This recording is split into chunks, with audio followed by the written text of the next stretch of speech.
Delicate round of applause, please. So good evening, everyone. Thank you for that belated clap. Good evening, everyone. My name is Aditi Mittal, and welcome to the next panel. Our panel today is about, by the way, how many people in love here tonight? Can we have a round of applause? Make some noise. And how many people very much in hate with the idea of love? See the bitterness and emptiness. Okay. Well, good evening, everyone. My name is Aditi Mittal. I am possibly the poorest Mittal you will ever meet. Welcome to our panel, which is going to discuss how our ideas of love and dating have been shaped by cultural conditioning and in what way our relationship with technology is changing them. I am qualified to lead this. I am a stand-up comedian, by the way, and I'm qualified to lead this panel because my love life is a mess.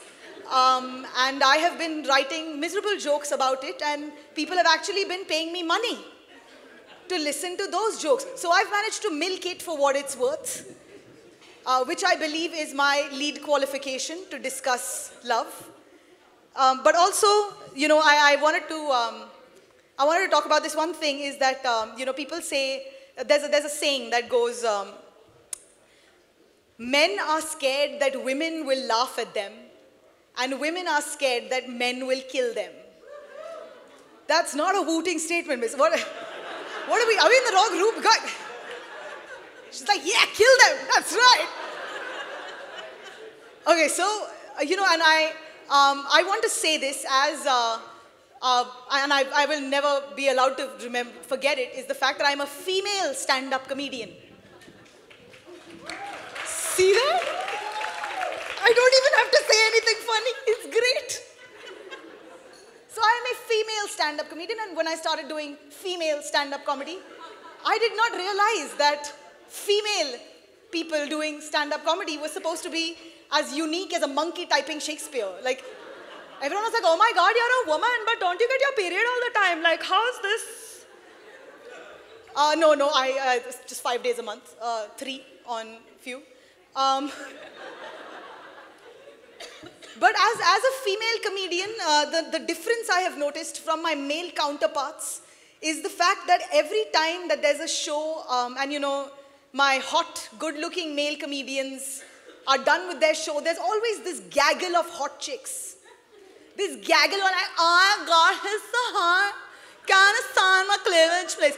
This 100%.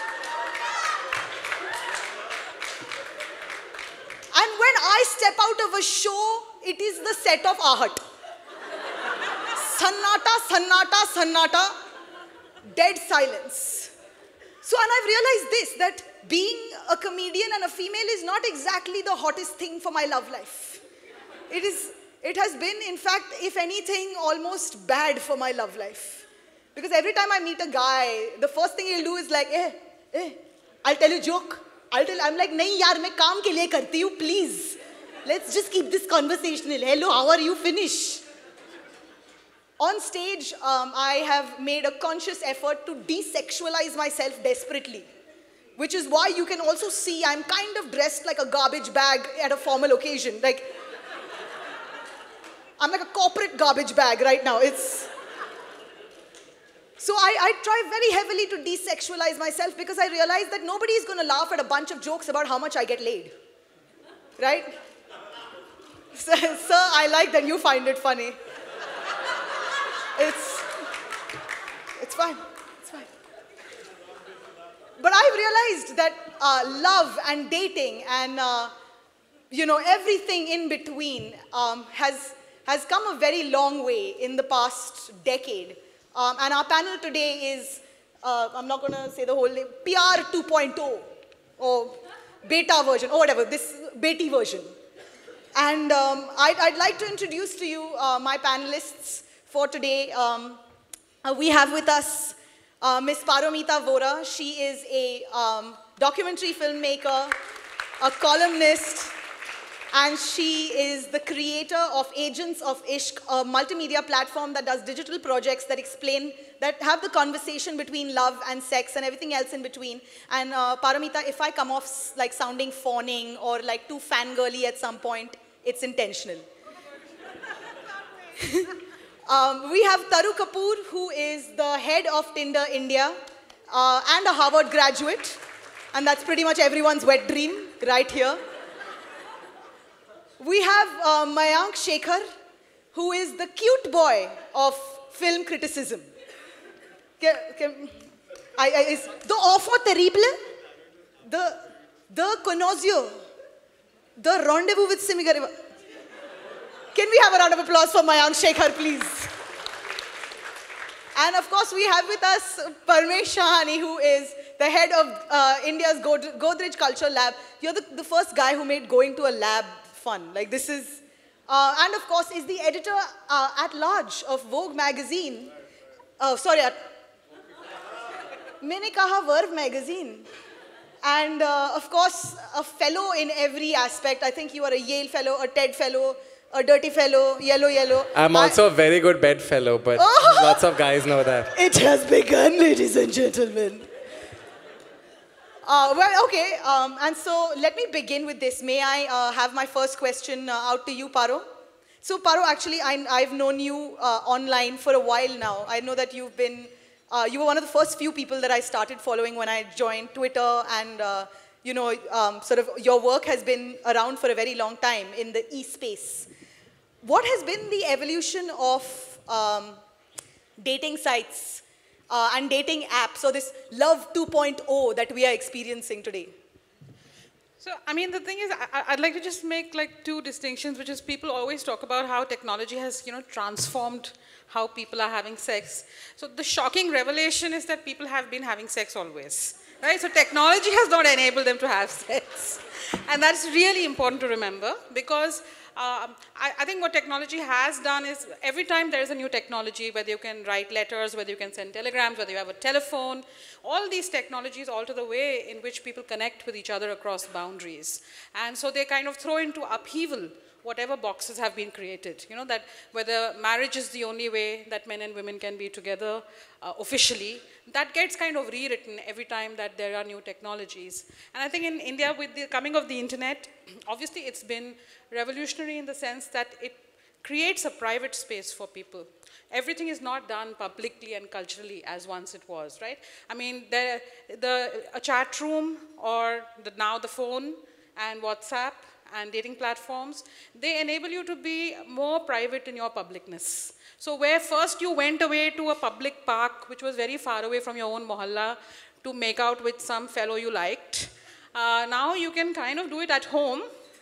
You can be sexting with somebody right there, with everybody around you. So it allows you privacy, which is something that's always been a bit of a difficult thing in India. I think that is very particular to our culture, that private space is not something we are very comfortable with. We are a very family-oriented culture, so that resting that private space happens more with technology. I think like you always see, at least like when you look at chat rooms in the late 90s and early 2000s, it was mostly men. Maybe like 10 or 15% women were in chat rooms. And then it grows after some time. When it grows, what you also see is that women who come into technology spaces, always more educated, more exposed, a little bit, have more freedoms, more access, more mobility. That's not always the same kind of population of men who enter the technology space, because they may be from a diverse kind of cultural space. And that also becomes a space of a lot of conflict. So we are seeing that particularly today on dating platforms, and embodied in this idea of the creep, right? Now, earlier when women used chat rooms, then it was like you're a bad girl. Now somehow we have sanitized, sadly sanitized the whole thing. Then that's also what technology is doing. It on the one hand, it opens out a lot of things, but it also sanitizes some things. Some things which happened without any supervision, without any categorization, suddenly become categorized. They become boxes and they become sanitized, right? So then they become more controlled. But today what you're seeing is, there's a creep. So it's okay, of course, if you're a girl, you will flirt with guys and you will have sex with guys and whatever, but they should be hamare ladke. You know, so they can be the boys who are on your Facebook page, but if there's some random boys, then they must be creeps, right? So that's discouraging women from going across class and caste and cultural kind of lines. So that kind of control has set in a different way. So on the surface, I think there's a lot more mobility and freedom and maybe individual choice, but you do find new ways in which community and caste and class lines are reinscribed via that same technology. You know, you were saying sanitized. What did you mean specifically by interactions being sanitized now? So, I mean, I think like on Agents of Ishq, we have a lot of stuff that people contribute of their own, right? Stories of their own sexual experiences and whatever. So, for example, we have a piece coming up next month from a young woman who says she hates dating. And I asked her, how can that be? So she said, because dating is what something people in our 20s are, we're all supposed to be doing, you know, freely, and we're all having a lot of sex, and it's all very okay. But actually what is happening within dating is it seems to be nice and clean. You have baristas you can go to and well-lit malls and all. It's becoming part of the squeaky clean culture in some sense. So, right, you can be out and about in a certain sort of way. But there are so many undercurrents of misogyny, of fixing women in a certain way. So you're talking about consent and you're boiling down to yes and no. But you're assuming that all consensual sex is good sex, is fair sex, that women and men are really able to exercise agency. So there are all of these things that don't get discussed. And instead, the idea of dating gets sanitized and put out there as something that, you know, nice kids do. And then we no longer discuss what goes on inside it, kind of like marriage, you know. So like even marital rape is still a thing we don't discuss because marriage is a nice sanitized thing. And then we don't question what's going on inside it at all. Parmesh, do you want to add to that? I just wanted to add to that it's similar in queer spaces as well. So about 10 years ago, I did research on chat rooms and within a specific gay community called Gay Bombay, looking at how people navigated their desires within those spaces. Now 10 years later, those spaces, so Yahoo groups, etc., are not so popular. Now it's Grindr and increasingly Tinder and so on. So it's interesting how, of course, the spaces offer great scope for liberation.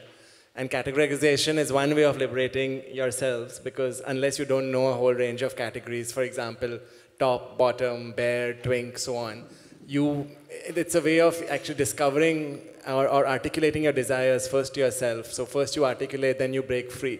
But it's also a way of actually replicating a lot of the same patterns or traditions that exist in the offline society as well as in, say, early technology. For example, a lot of messages earlier on the Yahoo groups regarding gay men were about finding someone of their own caste and wanting to settle down.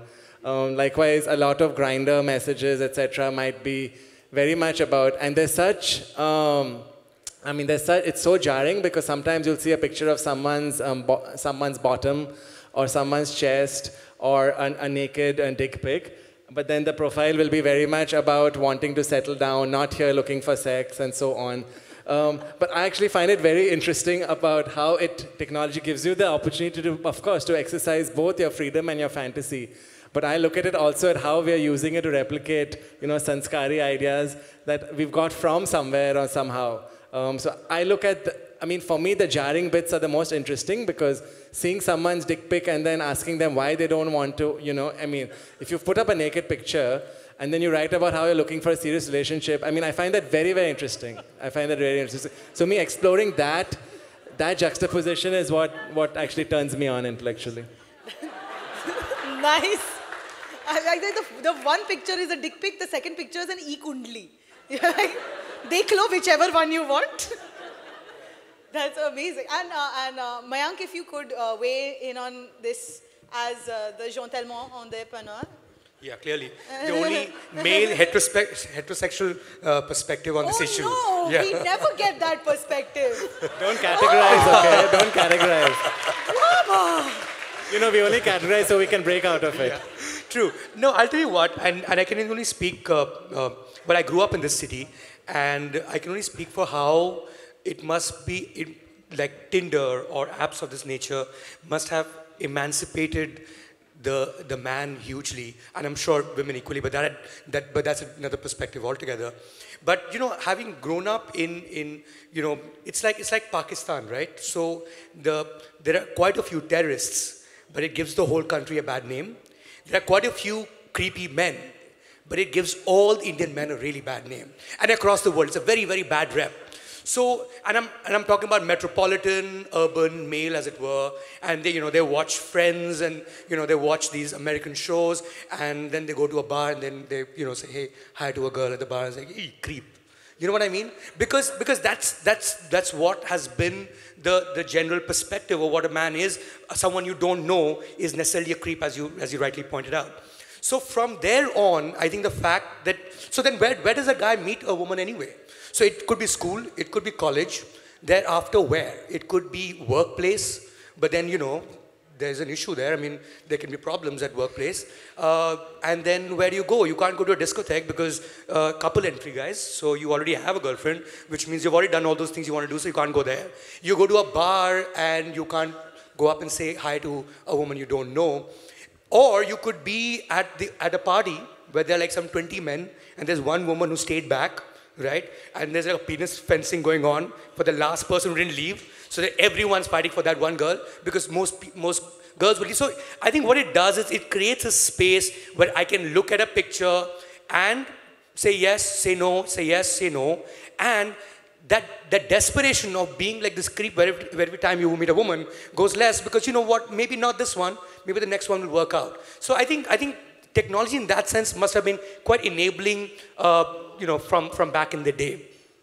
What it does to women, and here I'm only taking examples of friends of mine who are on sites like these, and I think Taru would be in a better position to answer this, is each one tells me that a relationship doesn't last more than 3 or 4 days, So on Tinder. So what happens is you've created a slot machine kind of scenario where, where the idea is to win. You're a winner. So ting, match. So you won, and then you start clicking again. So, so when the next time you get on Tinder, what you're still looking for is the number of people you'll swipe right rather than have message the person you've actually, matched with. So it creates a very slot machine kind of casino scenario where, yes, you win, but your incentive is to carry on playing rather than actually get into a relationship. So I think Taru would be in the best position to answer whether it really leads to relationships. So again, there's a lot that has been said, so I'm figuring out where to start answering this. But just to pick it up where you left it, does it lead to relationships? Yes. Does every interaction lead to relationships? No. Should it? No. I think, to build on what Mayank was just saying, that, it is the reality. We have everybody in this room, even if you're, 19 and older, which I'm hoping everyone is, you've grown up being taught by your parents, family, school, conditioning, the society, well-meaning people, you don't talk to strangers. And while men have been taught that and women have been taught that, and the implications for women are like way worse than men, as we all know. So I don't want to get into that, but the default assumption of, somebody comes up and talks to me is a creep is very real, and it is unsaid. And even though consciously I know that most people are going to be, fine, decent, like just in any society, there are going to be some, the bad lemons. And then the majority of the people are just normal human beings, some better for me, some not, but decent. Even though you consciously, intellectually know that, the fear of the unknown, the fear of the bad process, and the fact that the only people who have actually ever come up to you are probably the lemons, the guys who have like nothing to lose. So your experience has been like, the 3 times there was a creep who made out that Eve teasing call, so all guys are like that. Or I'm safer not talking to anyone. So the same, and that's exactly what Mayank said, is that for the 95% of men, the normal, decent, non-creepy ones, there is no avenue for them to, have an interaction with a woman, whether it is, just a normal human interaction that you can have with 2 people without it being overloaded with all sorts of layers and judgment. And for a woman, I think that number is not even 95%, it's almost 100%. Because if a woman walks up to a man and introducing herself, guess what you're gonna call her? She's easy. She's slutty, she has an agenda. So it's even worse, right? So because of that, as a society, we have not had that safe space to interact, to have a communication. To a lot of men in 20s and 30s and 40s today, I mean, at least in 20s, which is primarily our user base, I talk about it, have not grown up having, don't know how to have a neutral, normal conversation with the opposite gender, don't know how to start it. They think, they have to be a certain way, a Bollywood hero is their icon, or maybe, somebody from a Western popular culture where the nuances are very different is their icon, and they do a very bad imitation of either. And the women, obviously, who've also not been exposed to, to anything except unsolicited attention, also sort of react in that way. So, I'll step in here. I went to an all-girls school and an all-girls college. So the first time I saw a guy that was not related to me up close was when I was 19. And I could not believe it. I was like, oh my God, they have hair on their neck. Like, they smell a certain way. And this is actually very true, is that there is no normalization of interaction between the genders at a younger age. Where always, we go into that girls have cooties and boys are creepy almost instantly. Right from the time that we're very young, and we're not conditioned to talk to each other. How do you think that has changed in the online space, Paro? So, I want to say, something a little bit like at a tangent, which is we are continuously talking about relationships, and somewhere we're not talking about sex, because sex is what all this is really about, right? And I do think that sex per se is a revolutionary thing. It radicalizes people. I'm sure that if we really, really spoke to people free of all categories of a very life-changing moment, most people would say it's the first time that they had sex. Now, was that a good experience or a bad experience? What kind? Because that's when you are most yourself, and you are also looking at somebody up close in a very shorn of too many other ideas, right? Now, I think that, again, we work with all these stereotypes. Do women want to have casual sex? Yes, they do. Do men want to have? Everybody wants to have casual sex, but people don't agree on the meaning of casual. There is not a consensus on what is casual. Further, is casual the same thing as being a jerk to another person? Yeah, so when in a society where we feel a great deal of anxiety, and I don't think this is limited to India. There's social anxiety here of discovery in certain communities, etc. But I think around the world, people feel anxious about being treated as if they don't matter. Nobody wants to be treated in that way, right? But at one time, and that's what I'm saying, when there was a certain non-sanitized, what people like to call sleazy. Sleazy is always that which is not regulated, right? That's what people call, "Are wo to sleazy hai," because you are not regulating it. You have not kind of cleaned up that space, right? So actually, when people found sex in interstices of what is allowed, maybe there was kind of a more personal relationship with it, is what I believe, right? So even if there's infidelity or whatever else, it's a very personal relationship between people and sex. Today, as we are making all of it much more institutionalized, via dating or via talking about hookups and via making casual sex a matter of magazine articles, right? We are not really talking about how people think about sex. We are not talking about the daily violence that happens via sex between men and women. Men's feeling that they must perform in a certain way, women feeling devalued by men during sex, etc. So I think that this conversation is not happening. The old conversation about sex is a bad thing has been replaced by, of course, if you don't want to have sex, you're uncool. And because you're saying, oh, I don't want to be uncool, you are pretending you know about stuff and acting cool, where actually you're feeling very vulnerable inside. So the thing that also you're not talking about is emotions. And sex and emotions get totally de-linked. And I think that is what is causing the disconnection. So we have this world of hyper-connection, but we don't feel connected from within. And that is a bit of a crisis, I think. There's mobility, but there is this crisis. Can I actually push back a little bit, Paro? Because we've had many of these conversations before. So sure, we have, and you're sounding very much like Sherry Turkle now, saying that, this nihilistic view of technology, saying that we have technology, but we don't have emotions and all. I actually want to push back on that. I think we have other kinds of emotions. So I'm dating someone right now, and, he doesn't happen, he's not in the same city. The excitement that comes with us exchanging, say, sexual, and it's not sexting because it's emotional, say, I wouldn't call it, but yeah, a range of emotional sexual messages, say on WhatsApp or on on phone or in other ways, is so much better sometimes than the real world physical sex. So I sure, some people find technology to limit emotions in some ways, but I think in other ways, technology opens up all kinds of possibilities. So cyber, for example, artificial intelligence, and so on. I mean, I think there's a world out there that technology can empower even sex with, yeah. I don't think technology disempowers people or causes disconnection. I think the real issue is actually how the sexes look at each other. Technology enables all kinds of things, right? And I do think the heterosexual world is a bit different. So, for example, adding sexting or cybersex to the roster of what you can do has been very empowering for women. Young women that we've spoken to would prefer to sext than to actually meet men, like especially women of less advantaged economic backgrounds, because they feel safer. They feel more in control of the situation than when they're up close. And actually when you're sexting, you are able to articulate what you want, which is not a culture that we have.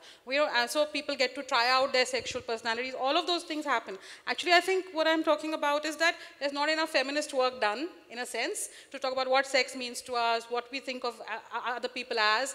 And as relationships get added to the list of permissible relationships, then we discuss this less and less, right? That's what I meant. Yeah, I agree with you. And Paru, actually, you had this. You had a column recently in which you wrote about, in which you spoke about the fact that there is a sort of a lack of definition in that exact space, in that where nowadays everyone's like, oh, I'm in an open relationship. I'm in a relationship where I don't text back for 3 days after, having sex for 6 hours. And nobody should, I mean, I will never have my heart broken because I never committed in the first place. What is that? And does that take a toll, I think, on people? Like, I know I've been in a million of these, like, non-relationships where, right? Where you're, like, totally, like, badan to badan chipkawed for 6 hours. And then suddenly you wake up and now you have to act like nothing happened. Like, and I find it so, I sort of find it a little bit traumatic, frankly. But then I have to be cool. I have to be like, whatever. We weren't naked in front of each other like 20 minutes ago, whatever. How does that, like, have you sort of seen that? And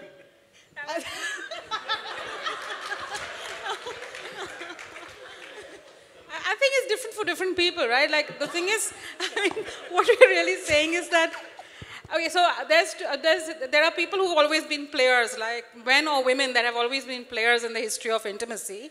So obviously, this has existed forever, what you're saying, that people are not kind to each other. They have, because sex, which is outside marriage or committed relationships, continues to have a lower status, even today. So because I'm not marrying you, or you're not going to be my girlfriend, boyfriend, whatever, now there are no rules. So even basic rules of decency or good manners cease to apply where there are no rules, which is what you're talking about, I think, and which people face. And that is part of the sense of dehumanization or disconnection is coming from there. Because it's not a mutually agreed on thing that, okay, we are going to a party and, well, we might randomly have sex with somebody, and the code accepted by everybody in society that we may or may not get back in touch. These codes are all kind of vague, and people don't know, and they are scared to articulate for fear of being uncool or being accused of being prudish or whatever. But I think there is a sort of dehumanization that's setting in because people don't know. But now I do think that people are beginning to write about it, articulate it, say it. So maybe people will find a way to have casual sex without feeling like they have to make a big deal about treating somebody badly or extra nicely afterwards. Mayank, I'd like to, so Bollywood has been a strong sort of indicator in how we've been approaching love. I think love is one of our most saleable and yet priceless commodities in that way. How have you seen, and you've been reviewing films for like 2 decades now? 3. 3 decades now, okay. Aapki twacha se aapki umr ka. But, have you seen love changing? Such a cliche ना film reviewer आया तो एक Bollywood question पूछेंगे ऐसे.